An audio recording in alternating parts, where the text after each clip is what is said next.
On this tutorial we will know how to control processes on our system and know what is exactly happens and what is running on it. So let's get started. Firstly, we have the ps command that produces a list of the currently running processes. So how to use the ps command? On its own, the ps command shows the running processes by the user running it within a terminal window. To invoke ps, simply type ps. The output will show rows of data containing the following information. PID is the process ID which identifies the running process. The TTY is the terminal type. Time is time. And command is command. On its own, the ps command is quite limited. If you probably want to see all the running processes. To view all the running processes, use ps-A. For instance, if you know the process ID, you can simply use ps-P and the process ID. To search by command, type ps-C and command name.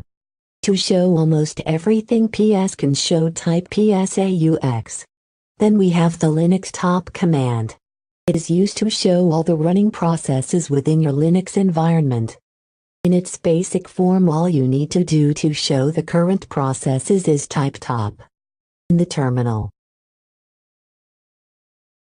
The following information is displayed when you run the Linux top command. On line 1, the time, how long the computer has been running, a number of users. On line 2 there is the number of tasks and its status. On line 3 is the CPU information. On line 4 and 5 there is the memory and swap information. And the other section of the output is the same as ps-AUX command but in more readable format. The next command is htop, which is the same as top but more easy to understand and use. Then we have kill. The kill command sends a signal to a process. If you don't specify which signal to send, by default the kill signal is sent, which terminates the process.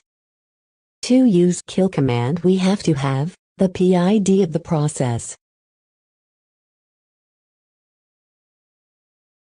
That we can get using grep to look up or signal processes based on name and other attributes. And -F or --full to use full process name to match, like the following example. Now all what we need to kill this script is to type kill in PID of the process.